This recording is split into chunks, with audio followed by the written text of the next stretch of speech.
Karen shot my service dog in a public park.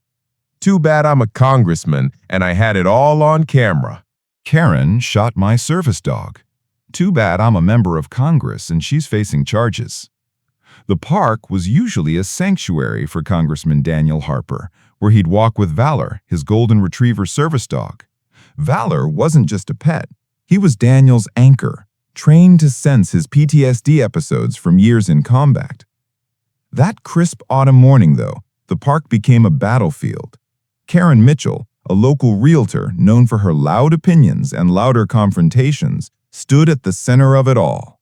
She'd been ranting for weeks on social media about fake service dogs cluttering public spaces, and Valor, with his calm demeanor and official vest, became her latest target. It started with words.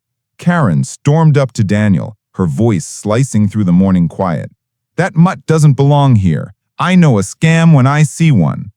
Daniel, used to de-escalating, kept his tone steady. "Ma'am, Valor is certified. He helps me function." But Karen wasn't listening. Her face reddened, her hands flailed, and then escalation no one saw coming. She pulled a handgun from her purse. The crowd gasped.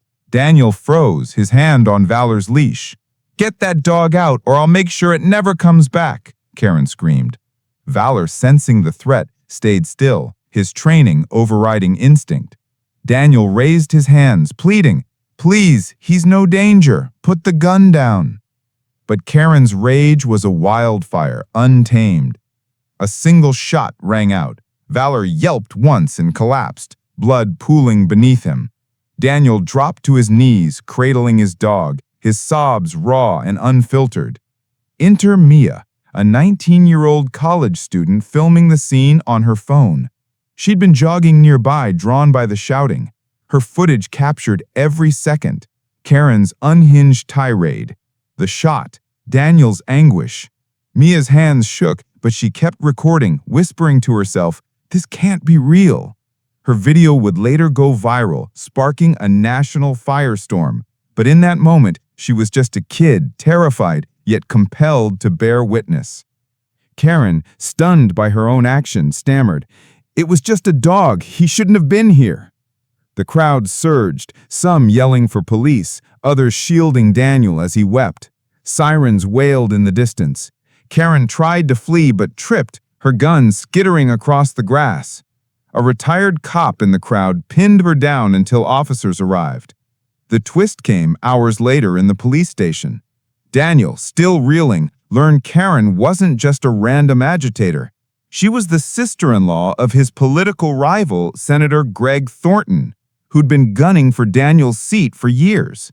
Thornton had quietly fueled Karen's crusade against service dog fraud, feeding her half-truths to destabilize Daniel's campaign. The revelation hit like a second bullet. This wasn't just personal, it was political. Warfare and valor paid the price. Karen faced charges: animal cruelty, reckless endangerment, illegal discharge of a firearm. Daniel's status as a congressman amplified the case, with prosecutors pushing for maximum penalties. The media frenzy was relentless, painting Karen as a villain and Daniel as a martyr. But Daniel didn't feel victorious.